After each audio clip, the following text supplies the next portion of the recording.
अगर आपको पता चले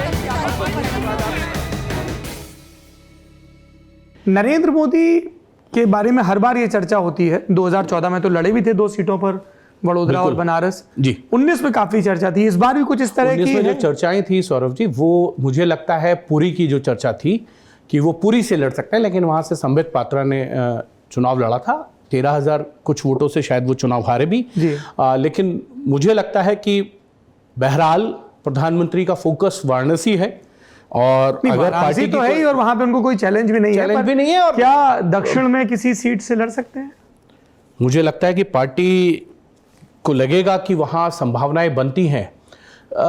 एक कन्याकुमारी बहुत बीजेपी की सेफेस्ट सीट भी रही है, अच्छी सीट है। 2014 में भारतीय जनता पार्टी वो सीट जीती भी थी। पुन राधाकृष्णन वहां से जीत के आए थे, और सीपी राधाकृष्णन कोयम्बटूर से पहले चुनाव जीते हुए हैं, जो भी झारखंड के अंदर राज्यपाल हैं। तो कुछ सीटें हैं जहां भारतीय जनता पार्टी, लेकिन मुझे अभी ये कहना बड़ा मुश्किल होगा कि प्रधानमंत्री नरेंद्र मोदी 2 जगह से चुनाव लड़ें, क्योंकि अगर वो दूसरी ऐसी जगह से लड़ेंगे जो बहुत टफ होगी, तो पार्टी को वहां ज्यादा मेहनत करने पड़ेगी। प्रधानमंत्री के दौरे भी होंगे, और प्रधानमंत्री एक ऐसा चेहरा है भारतीय जनता पार्टी के लिए, जो आज ये कहना गलत नहीं होगा कि पार्टी संगठन से ज्यादा अगर कोई चुनाव जिताने में सक्षम है तो वो नरेंद्र मोदी का चेहरा है, और पार्टी के कार्यकर्ता नेता ये बात खुले तौर पे कहते हैं जी। और सबकी भावना यही है कि अजगर करे ना चाकरी,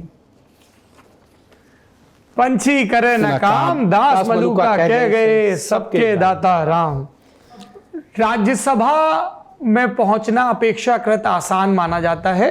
चुनाव के दरमियान टिकट मिलना मुश्किल होता है, कुछ एक दफा जीतना भी मुश्किल हो जाता है, कभी इंक बदल जाती है, कभी वोट इनवैलिड हो जाता है, पर वो फिर किस्से बन जाते हैं। राज्यसभा के वो कौन से नेता हैं जिनके ऊपर अभी ये तलवार लटक रही है कि भैया find a seat and contest election? Himanshu ji आप बताइए, फिर राहुल जी का रुख करेंगे।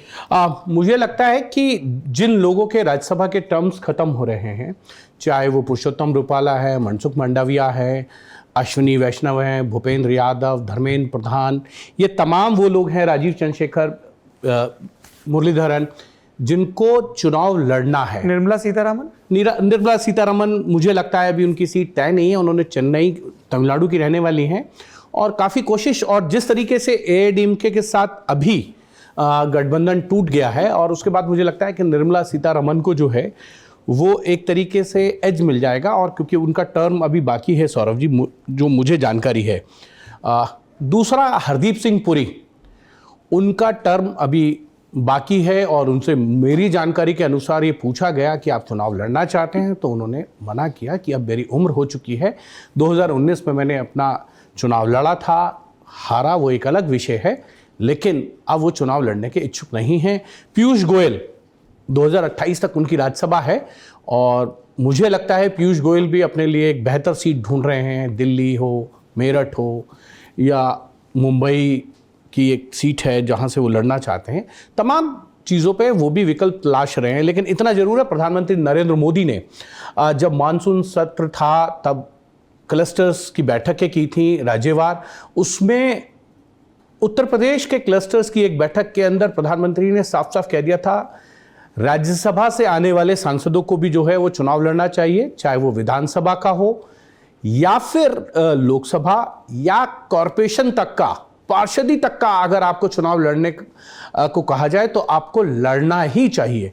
एक चीज इसमें मैं सौरभ जी ऐड कर देता हूं, एक बड़े मंत्री थे, पार्टी के बड़े चेहरे थे मुस्लिम, उनकी राज्यसभा खत्म हुई थी और उनको कहा गया कि आप चुनाव लड़ना चाहेंगे रामपुर से, उन्होंने कहा कि नहीं, वहाँ जीत नहीं सकते हैं, और बाई इलेक्शन था वहाँ, और उनको वो नहीं लड़े। उनकी जगह जिन्होंने चुनाव लड़ा समाजवादी पार्टी से आए थे वो छोड़कर, और वो चुनाव भी जीत गए। और उन मंत्री जी का जब राज्यसभा खत्म हुआ जिस दिन, उसके 2 दिन बाद ही उन्होंने इस्तीफा भी दे दिया था केंद्रीय मंत्री से, मुख्तार अब्बास नकवी।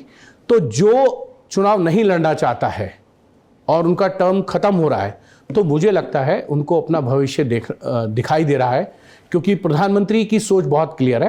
जब वो गुजरात के भी मुख्यमंत्री थे तो वो हमेशा ये कहते थे कि पार्टी के लिए जिन लोगों ने काम किया है वो आए, एक राज्यसभा बनती है, क्योंकि जेन्युइनली जो लोग ग्रास रूट पे यानी कि जमीन पे काम करते हैं उनका आदर सम्मान सत्कार होना ही चाहिए। लेकिन अगर चुनाव लड़ने का मौका मिले तो आपको लड़ना होगा और ये पार्टी ने संभावित तय सीटें करना। भी बता दीजिए फिर, संभावित सीटें। मुझे लगता है भूपेंद्र यादव कहां से लड़ेंगे? मुझे लगता है अलवर, क्योंकि अलवर से जो सांसद थे बाबा बालकनाथ वो विधानसभा में पहुंच गए हैं और अच्छा खासा वहाँ यादव वोट बैंक भी है। और बाबा बालकनाथ भी, कि वैसे साधु की जाति नहीं कोट करनी चाहिए साधु संत की, लेकिन बाबा बालकनाथ यादव थे और वहाँ यादवों को एक अच्छा होल्ड है। और खुद अलवर में जो है भूपेंद्र जी वहाँ पे बहुत काम कर चुके हैं। अश्विनी वैष्णव? अश्विनी वैष्णव मुझे लगता है बालासोर। मतलब इसको फिर बिटवीन द लाइंस ये भी पढ़ा जाएगा कि एक किस्म का टेक्टिकल अंडरस्टैंडिंग हो गया है बीजू जनता दल के साथ बीजेपी का। Is that true? मुझे नहीं लगता कोई कुछ एक tactical सीटों को लेके है। ऐसा नहीं लगता है। मंत्रियों को सेफ पैसेज नहीं मिलेगा? नहीं, हो सकता है कुछ लोग लड़े और अगर किसी को लड़ना है और डिफिकल्ट सीट है तो लड़ना ही पड़ेगा। धर्मेंद्र प्रधान? मुझे लगता है डेक्कनाल या एक और सीट वो अभी जिस पे वो काम कर रहे हैं वो कौन सी? ढेंकनाल के अलावा दूसरी कौन सी? एक है, मेरे दिमाग से स्किप कर रहे हैं, उसी के इर्द गिर्द, क्योंकि उनकी जो 2009 तक लोकसभा थी वो डिलिमिटेशन में 3 पार्ट में चली गई थी। तो डेक्कनाल है और एक हाँ, ढेंकनाल की ही चर्चा डेक्कनाल, ज्यादा है। हाँ, और हरदीप सिंह पुरी का मुझे नहीं लगता। मनसुख मांडविया जो है वो भावनगर या सूरत। सूरत? जी। तो आपके मित्र सी आर पाटिल? फिर सी आर पाटिल मेरे मित्र नहीं है।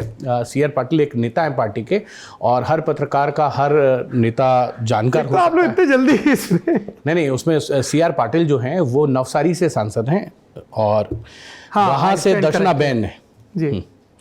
राजीव चंद्रशेखर कर्नाटक। तो ये भावनगर जा रहे हैं कि सूरत जा रहे हैं मनसुख मंडाविया? वो पार्टी के ऊपर है, वो तो strong पार्टी को hold है जहां दोनों लगेगा कि ज्यादा चांसेस है। और गुजरात सेफेस्ट है भारतीय जनता पार्टी के लिए। जी। राजीव चंद्रशेखर केरला की किसी सीट से अपना भाग्य आजमा सकते हैं या कर्नाटक।